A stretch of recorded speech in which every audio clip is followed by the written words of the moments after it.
Krishnamurti, in dialogue with Dr. Alan W. Anderson. J. Krishnamurti was born in South India and educated in England. For the past 40 years, he has been speaking in the United States, Europe, India, Australia, and other parts of the world.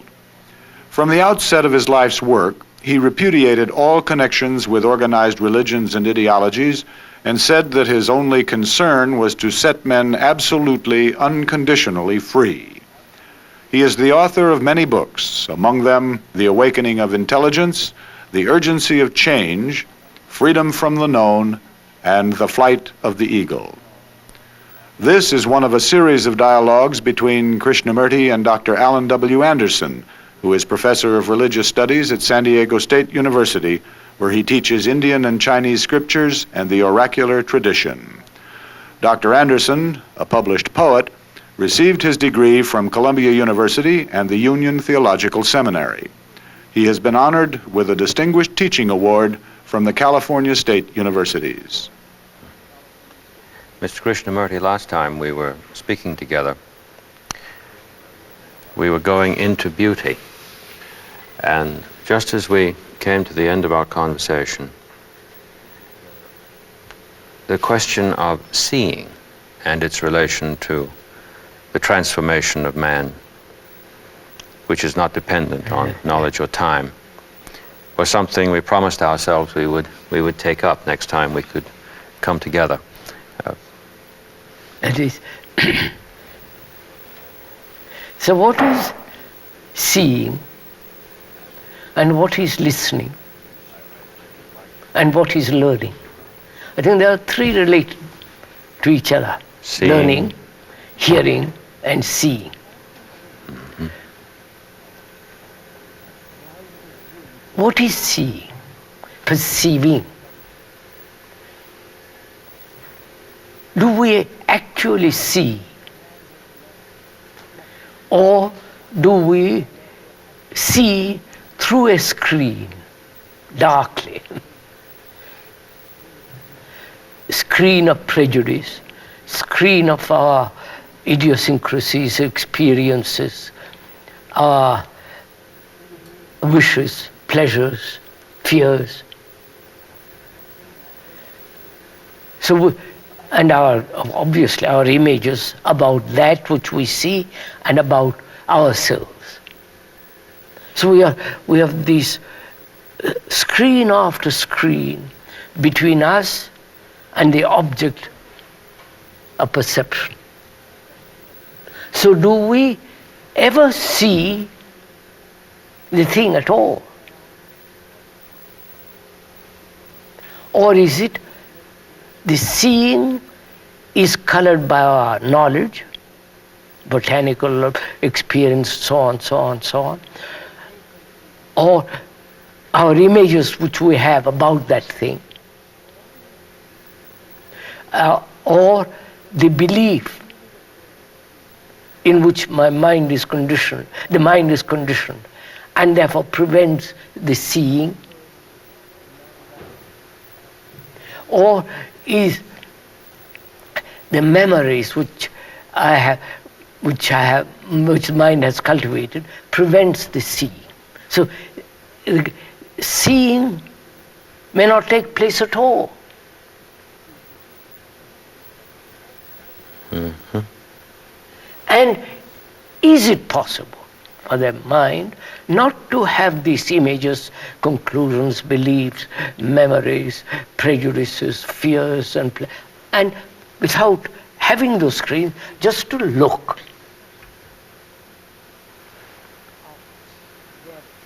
I think this becomes very important, because when there is a seeing of the thing which I am talking about, when there is a seeing, you can't help but acting. There's no question of postponement. Or succession. Or interval. Yeah. Mm-hmm. Because when action is based on a belief, a conclusion, an idea, then that action is time-binding. And that action will inevitably bring conflict and sorrow, regrets and all the rest of it.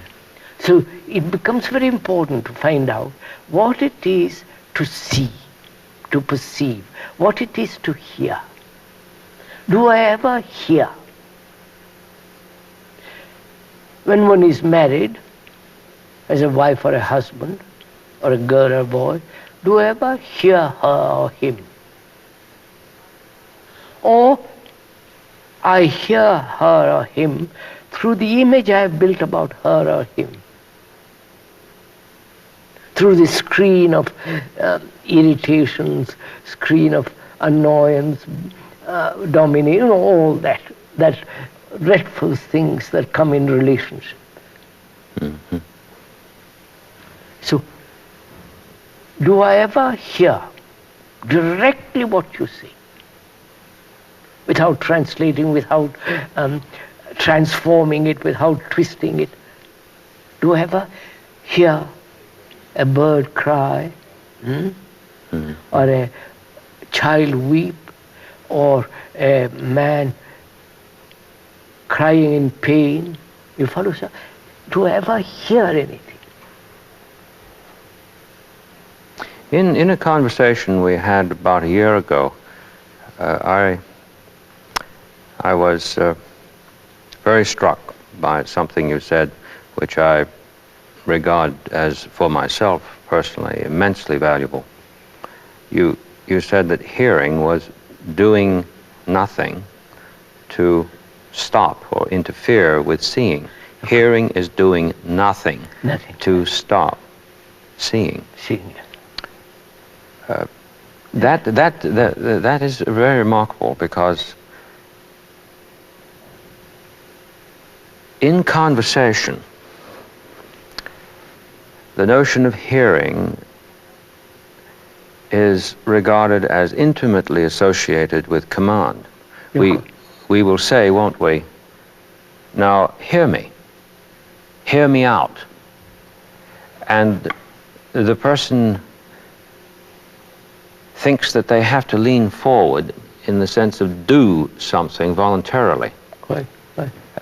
It's as though they have to screw themselves up into some sort of agonized twist here, not only to please the one who is insisting that they're not hearing, but to get up some hearing on their own. Right. Yes. So, does a human being, I or X, listen at all? And what takes place when I do listen? Listen in the sense without any interference, without any interpretation, conclusion, like on listen, all that takes place. What happens when I actually listen? So look, we said just now, we cannot possibly understand what beauty is if we don't understand suffering, passion. You hear that statement. What does the mind do? It draws a conclusion. It has formed an idea, verbal idea, words, hears the words, draws a conclusion and an idea. Say, a statement of that kind has become an idea. Then the mind says, how am I to carry out that idea? And that becomes a problem. Of course it does, because the idea doesn't conform to nature, and other people have other ideas, and they want to get theirs embodied. Now we're up against the clash. Yes. So, can I listen to that? Can the mind listen to that statement without any forming an abstraction? Just listen. And either agreeing or disagreeing, just actually actually listen completely to that statement. If I'm following you, what you're saying is that were I to listen adequately, or just, let's say, listen, because it's not a question of more or less. Yeah. I'm absolutely listening, or I'm absolutely not listening. Not listening, that's yes.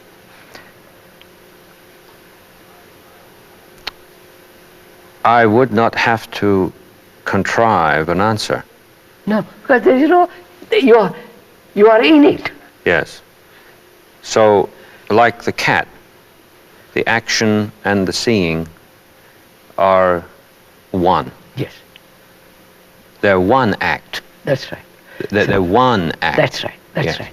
So can I listen to a statement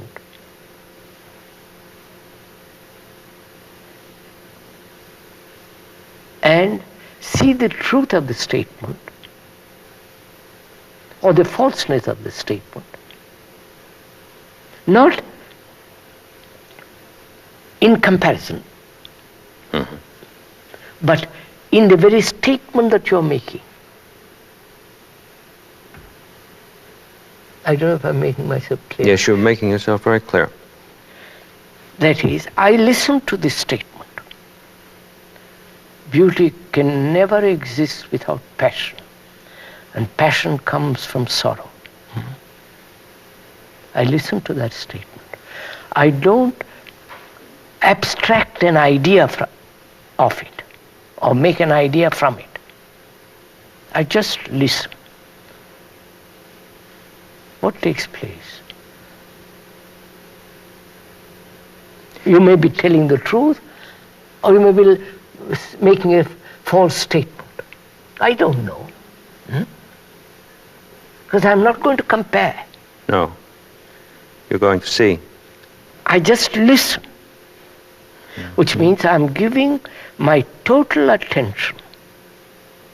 Just listen to this. You see what's going on. I give my total attention to what you're saying. Then it doesn't matter what you say or don't say. Of course. Of course. Of course. What is important? My act of listening.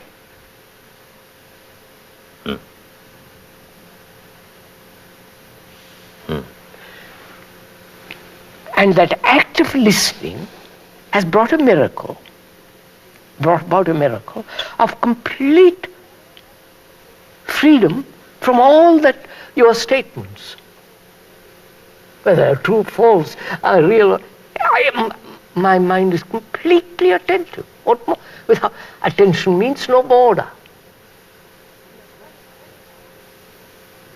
Moment I have a border, I begin to fight you. Agree, disagree. Moment attention has a frontier, then concepts arise.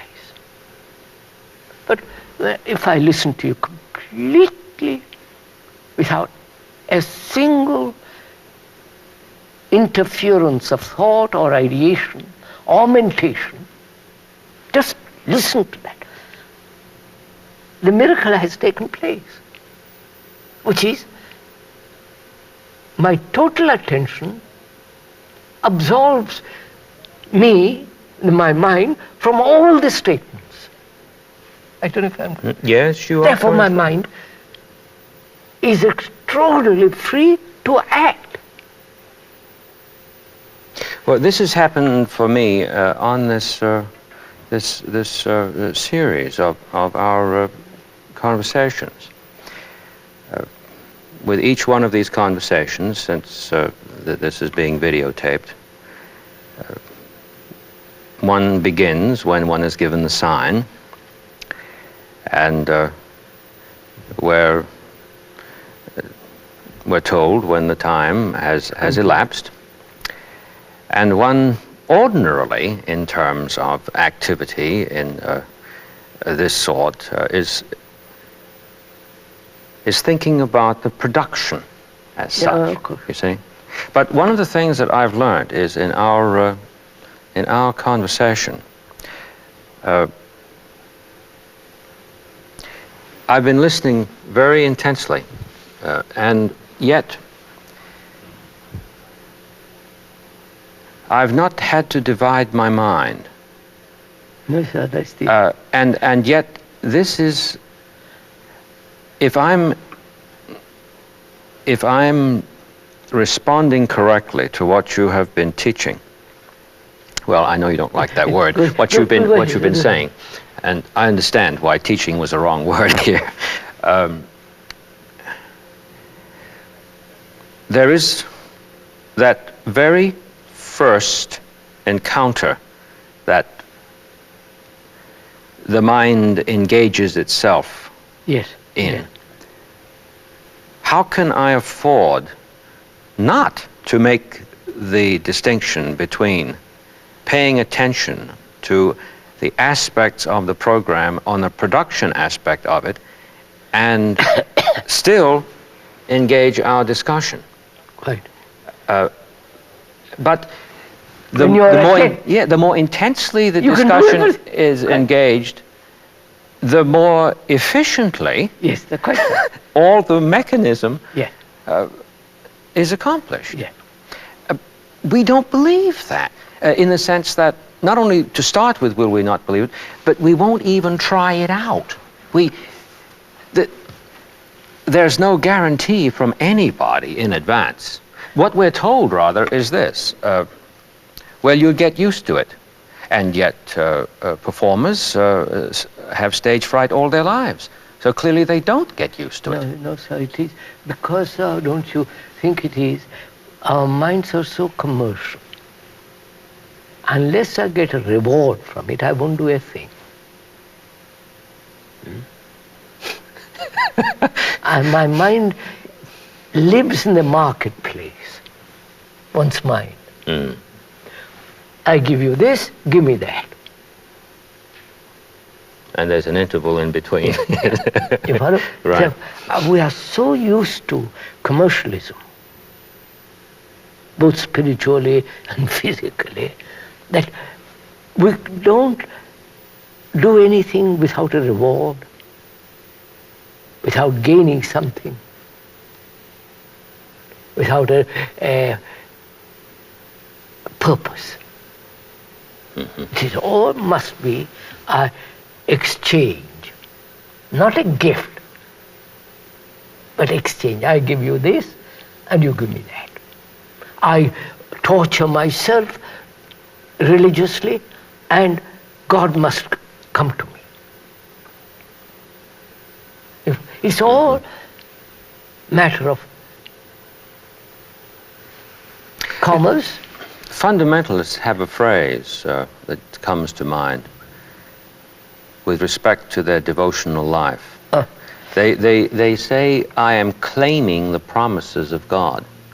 And this phrase, in the context of what you're saying, is, my goodness, what that couldn't lead to in the mind. I know, sir.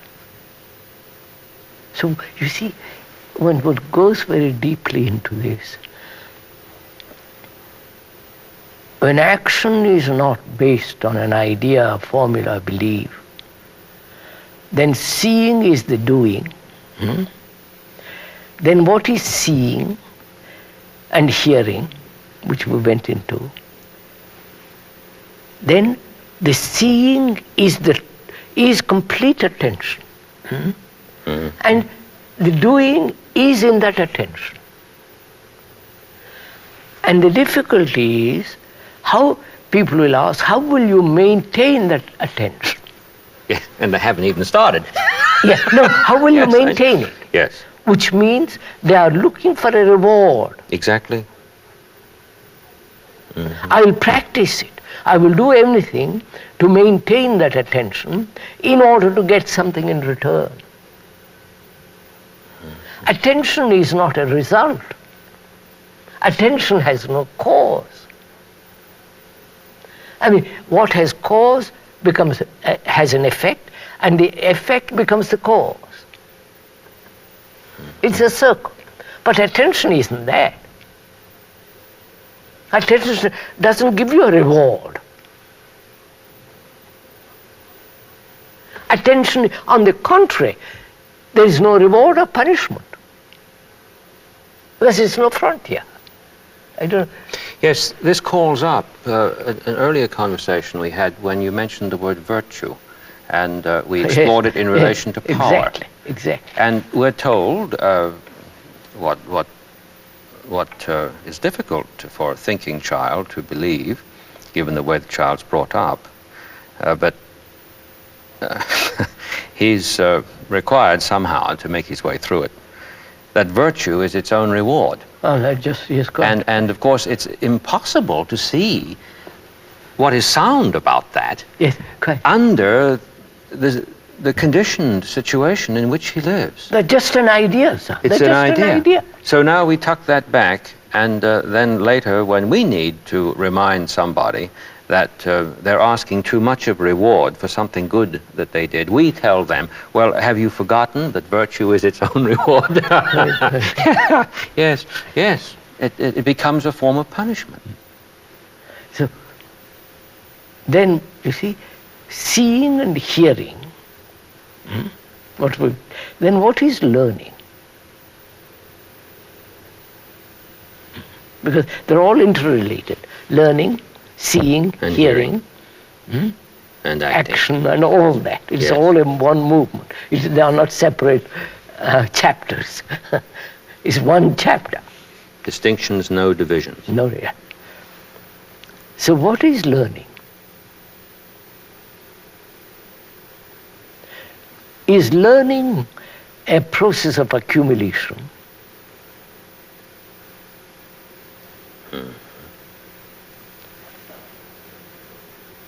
And is learning non-accumulative? We're putting both together. But let's look at it. Let's look at it, yes. One learns a language, Italian, French, whatever it is, and accumulates words. And the irregular verbs and so on, and then able to speak. That is learning a language and being able to speak. Learning how to ride a bicycle, learning how to drive a car, learning how to put together a machine, how to electronics and so on. So those are all learning to acquire knowledge in action. Mm-hmm. And I'm asking, is there any other form of learning? That we know. We are familiar with the acquisition of knowledge. Now, is there any other kind of learning? Learning which is not accumulated and acting. I don't know. Yes, when we've accumulated it all, we haven't understood anything on that account. Yes.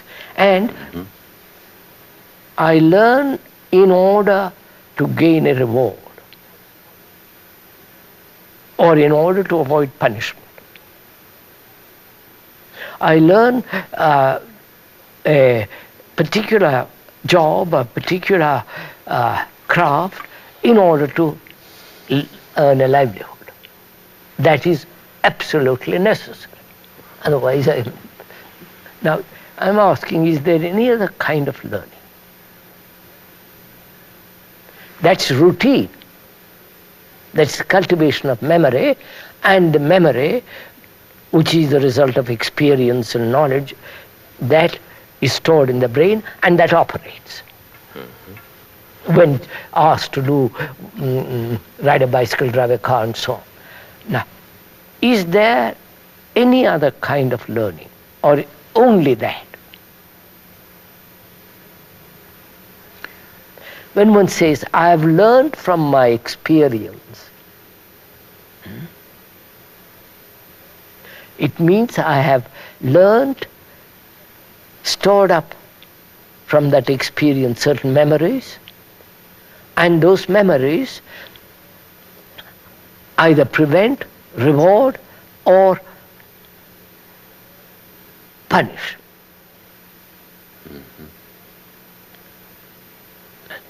So then all such forms of learning are mechanical. And the brain and education is trained, the education is to train the brain to function in routine, mechanically. Because in that there is great security.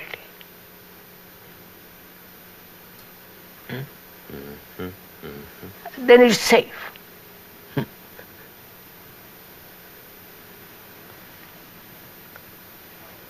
And so our mind becomes mechanical. My father did this, I do this, and you follow? The whole business is mechanical. Now, is there a non-mechanical brain at all? A non-utilitarian, in that sense, Yes. learning,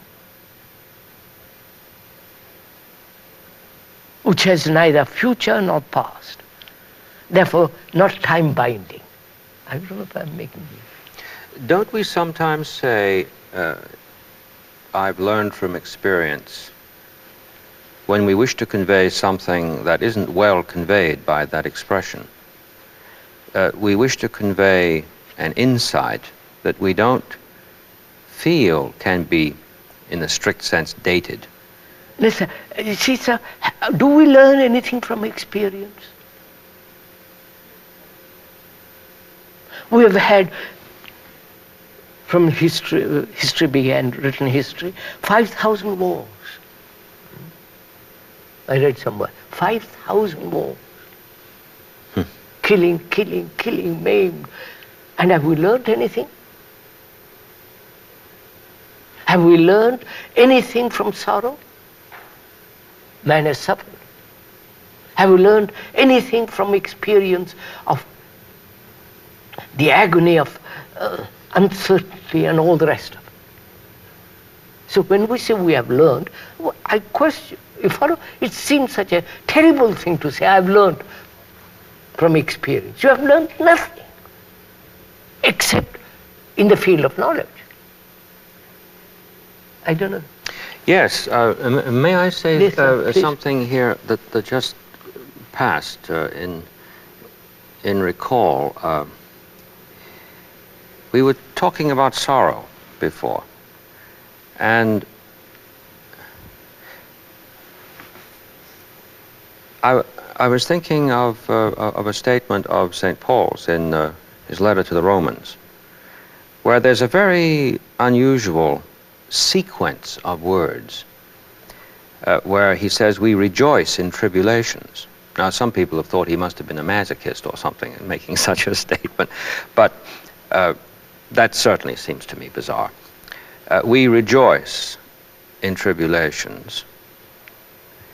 And then he says, because tribulation works, and in the Greek this means that there's energy involved, works patience. Patience experience. Now, that's a very unusual order, because we usually think that if we have enough experience, we'll learn to be patient. And he completely stands that on its head. Yeah. And in a context of what you're saying, that order of his words makes eminent sense. Please go on. Yes, that's really very remarkable.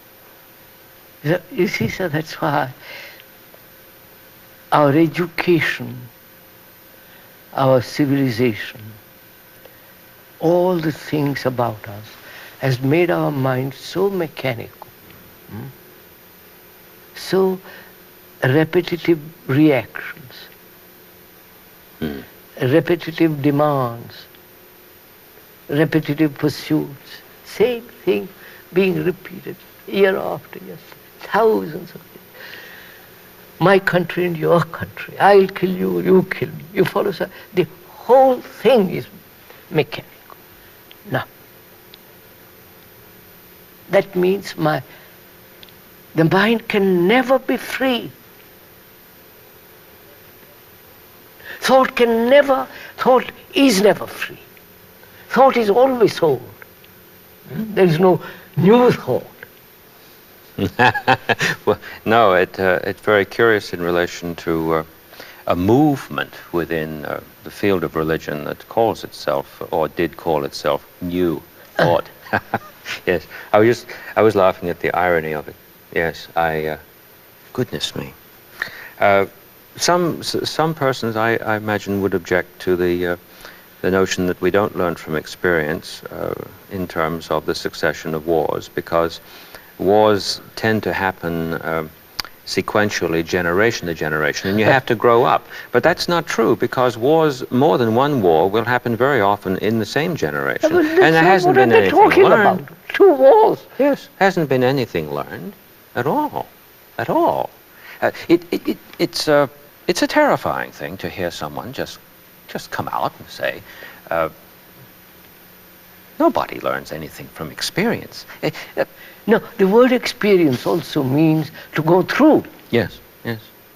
But you never go through. That's exactly right. You always stop in the middle. Or you never begin. Right.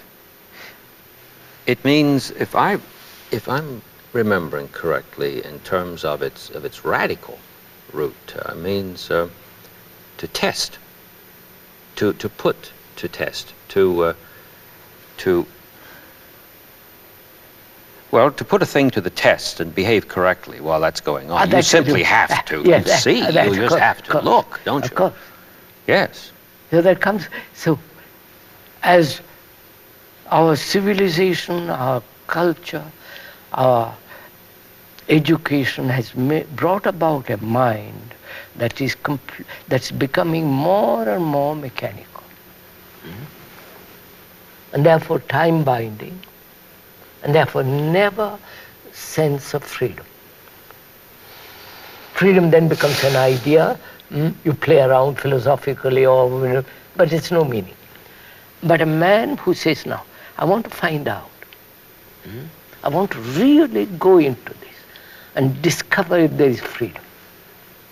Then he has to understand the limits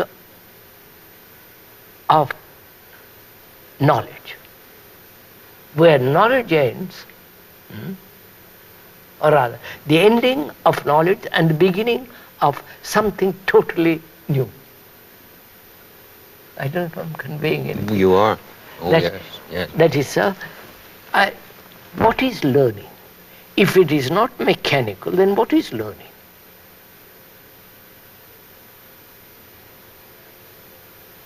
Is there a learning at all? Learning about what?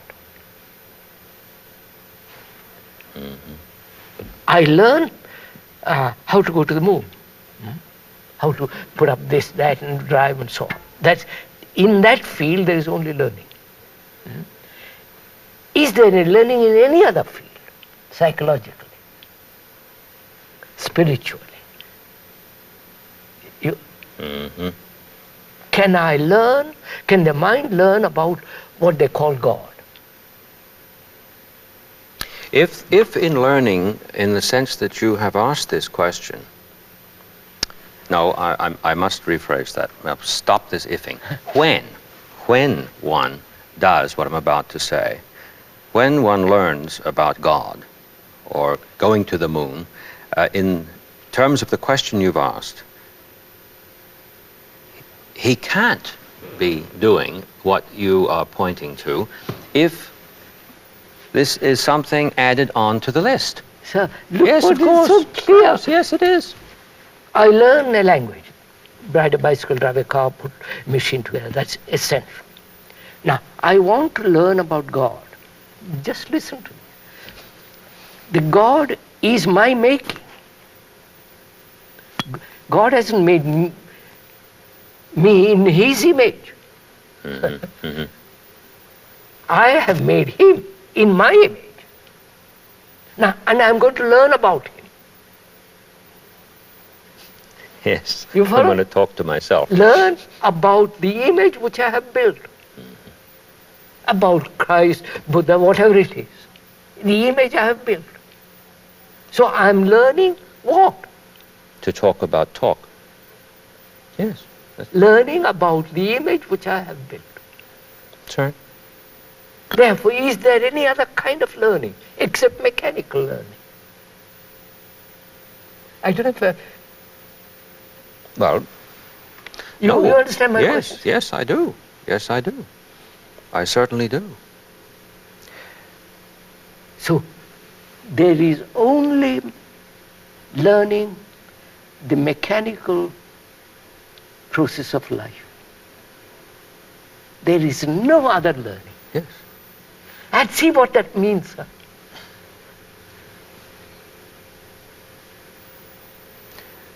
Means freedom.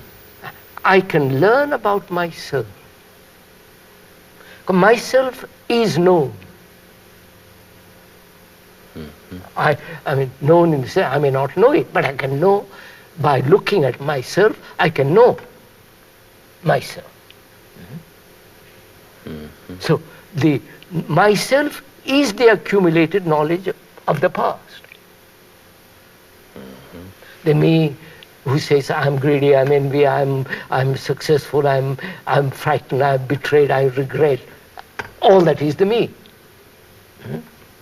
Including the soul which I have invented in the me. Oh, the Brahman, the Atman, it's all me still. The me has created the image of God. And I'm going to learn about God, which is no meaning. So, if there is, now I'm going to use the word if there is no other learning, what takes place? You understand? I employ, the mind is used in the acquisition of knowledge in matter. We'll put it differently. In mechanical things. And when the mind is employed there, is there any other processes of learning? Which means psychologically, inwardly. Is there? The inward is the invention of thought as opposed to the outer. I don't know. If I have understood the outer, I have understood the inner. Because the inner has created the outer. Yeah, the outer in the sense of the structure, the society, the religious sanctions, all that is invented or put together by thought. The Jesuses, the Christ, the Buddhas, all that. And what is there to learn? In listening to you, see the beauty of what is coming out of it. Yes. Goes back to your remark about Vedanta as the end of knowledge. That's what I was told. Yes.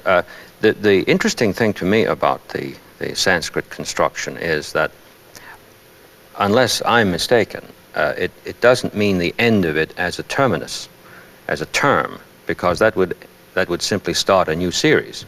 It's the consummation of it, which is the total end, in the sense that a totally new beginning is made that very point. That means, sir, I know, the mind knows the activity of the known. That's right. Yes.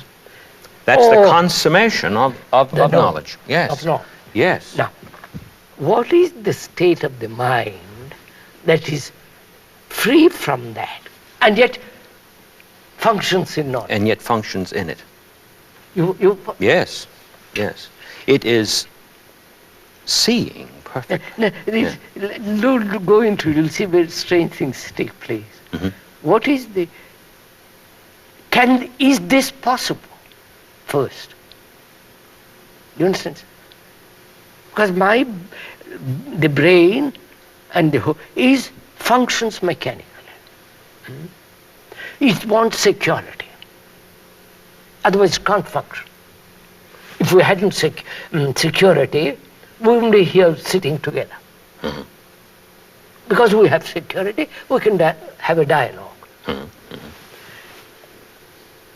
The brain can only function in complete security. Whether that security it finds in a neurotic belief or in a neurotic belief, all beliefs and all ideas are neurotic in that sense. Yes. So it finds it somewhere in accepting nationality is the highest form of the good. Success is the highest virtue. So it finds belief, security there. Now, you are asking the mind, the brain, which has become mechanical, trained, century, to see the other field which is not mechanical. Is there another field? I don't. No. You follow my question? Yes, I do. Yes. Yes, that's what's so utterly devastating. Is there, wait, is there another field? Now, unless the brain and the mind understands the whole field, understands the movement of knowledge. It is a movement. It's a movement, yes. It's not just static. You are adding, taking away, putting, and so on. Unless it understands all that, it cannot possibly ask that other question. Exactly. Exactly. And when it does ask that question, what takes place?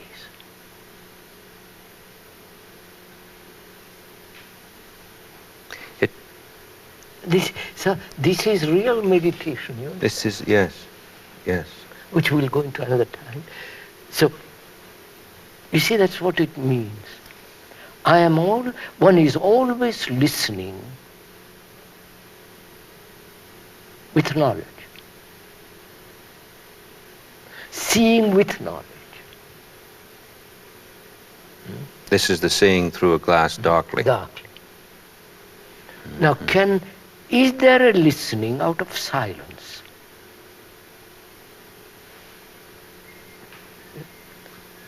And that is attention.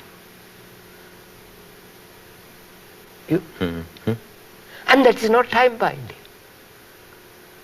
Because in that silence I don't want anything. It isn't I'm going to learn about myself.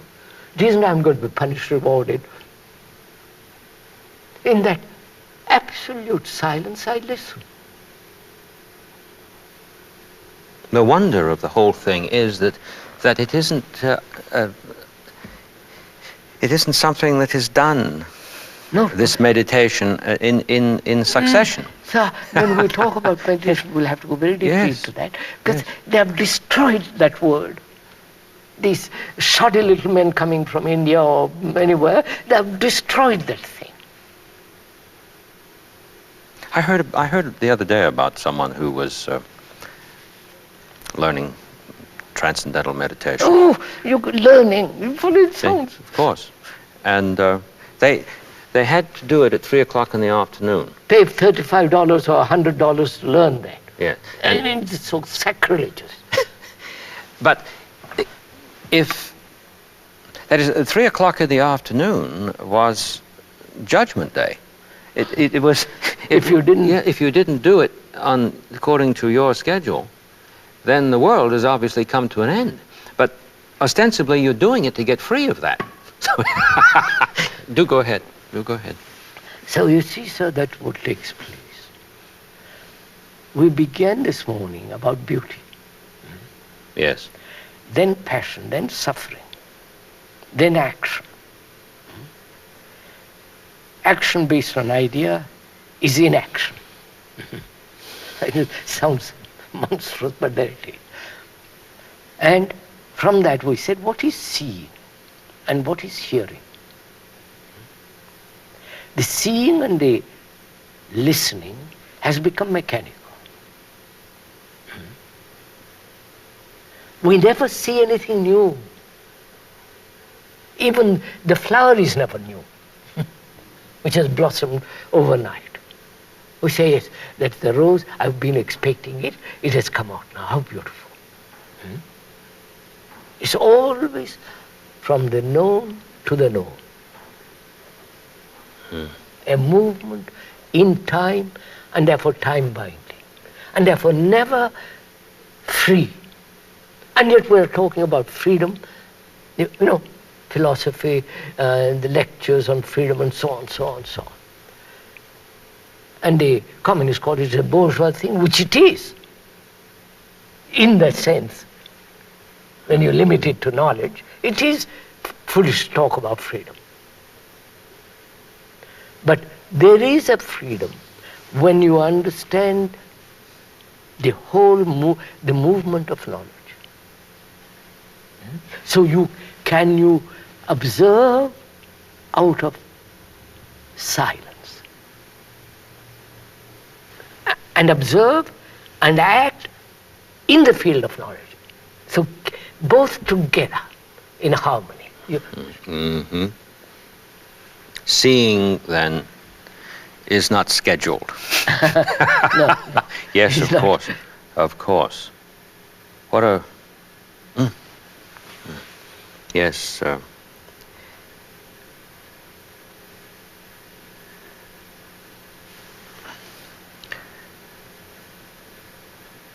I was just thinking about the, I suppose you'd say, a classical definition of freedom in terms of the career of knowledge would be that it is a property of action, a property or quality of action.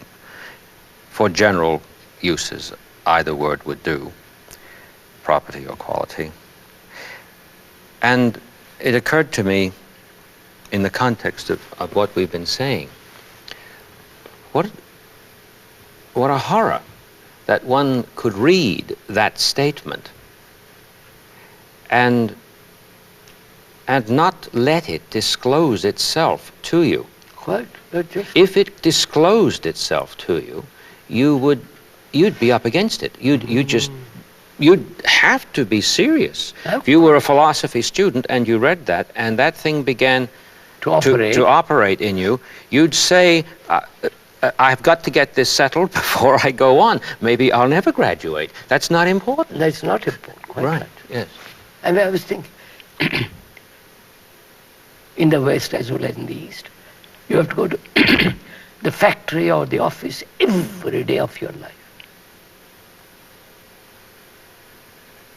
Get up at 9 o'clock, 8 o'clock, 6 o'clock, drive, walk, work. For 50 years, routine, and get kicked about, insulted, worship success, again repetition. And then occasionally talk about God if it is convenient, and so on and so on. That is a monstrous life. And that's what we are educating our children for. That's the real living death. And yes. Nobody says, yes. For God's sake, let's look at all this anew. Let's wipe our eyes clear of the past and look what we are doing. Give attention, care about what we are doing. No, we have this question instead. What shall we do about it? Yes, that's the question. And then that becomes the next thing done that's added to the link. Continuity of the past in a different form. And the chain is yes. endlessly linked. Cause becoming the effect and the effect becoming the cause. So it's a very serious thing when we talk about all this, because life becomes dreadfully serious. And it's only this serious person that lives, not these people who seek entertainment, religious or the otherwise. I had a very interesting occasion to understand what you're saying in class yesterday. I was trying to assist the students to see that the classical understanding of the four causes in operation is that they are non-temporally related. Yes, sir. And I said, when the potter puts his hand to the clay, the hand touching the clay is not responded to by the clay after the hand has touched it.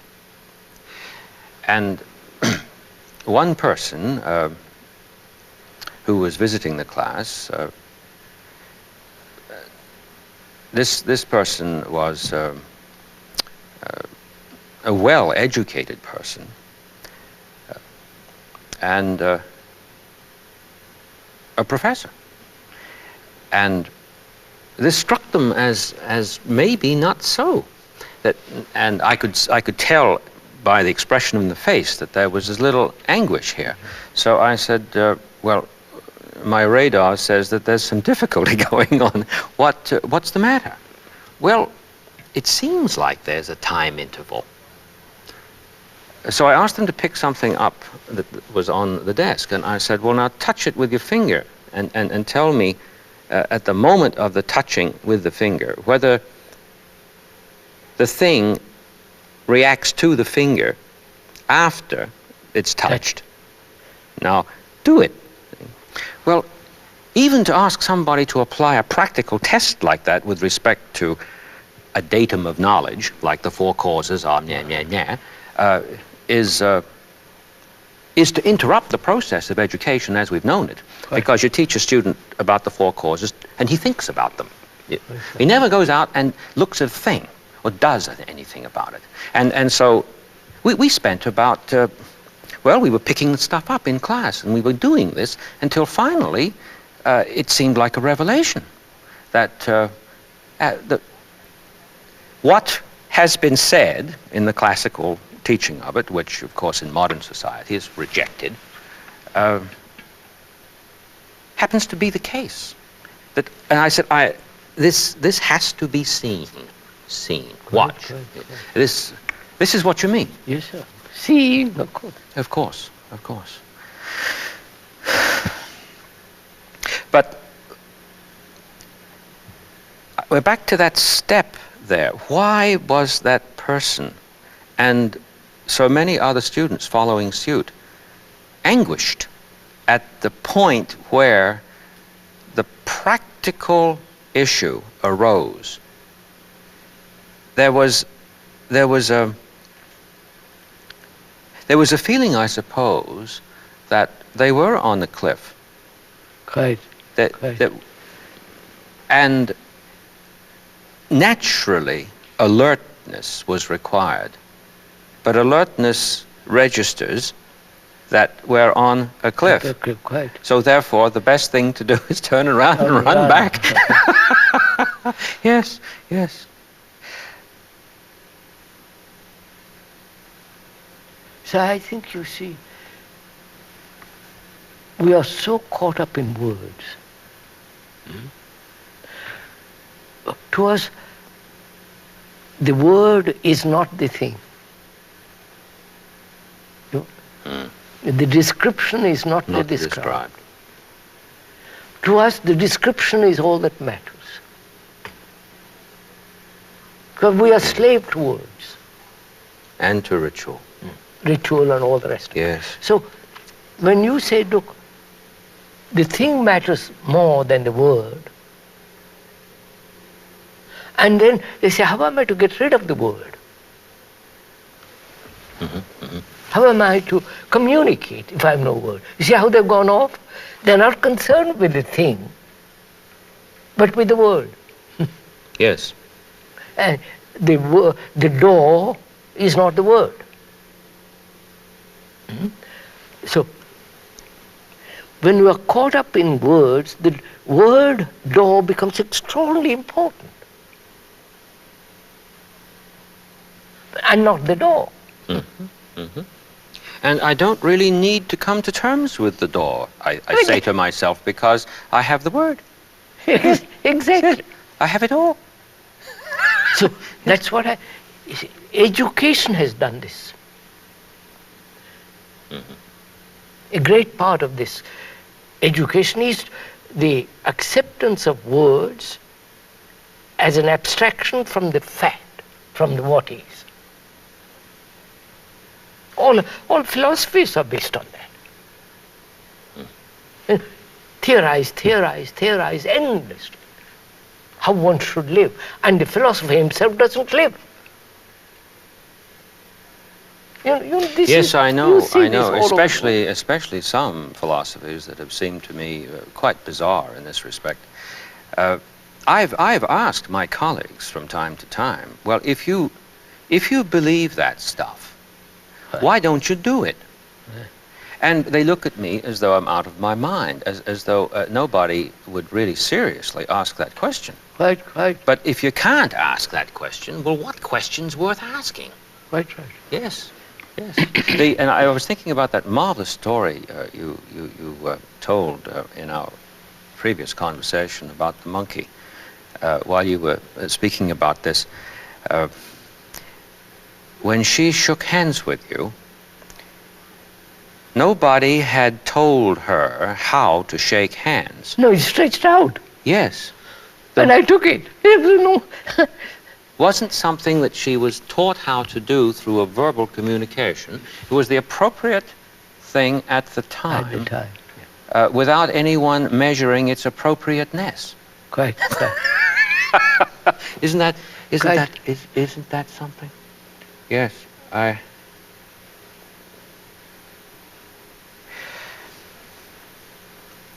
can't tell you how grateful I am to have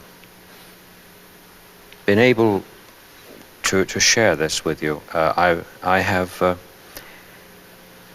seen, in respect to my own activity as a teacher, where I must perform therapy even on my language, so that I don't give the student an occasion for thinking that I am simply adding to this endless chain, link after link after link. There are two therapies here, then. There's the therapy that relates to words, and that flows out naturally. It's not a contrivance. No. It flows out naturally, if I've understood you correctly, from the therapy within. Now, this relates directly, as you were saying earlier, to meditation. Are we ready, do you think? Yeah, I think that's too complicated. We must go. I don't mean right now, but maybe in one of our next conversations, we must discuss several things yet, sir. Yes, before what is we... love, what is death, Exactly. what is meditation, what is the whole movement of living. We've got a great deal to do. Oh, I do look forward very much to that. Splendid. Right.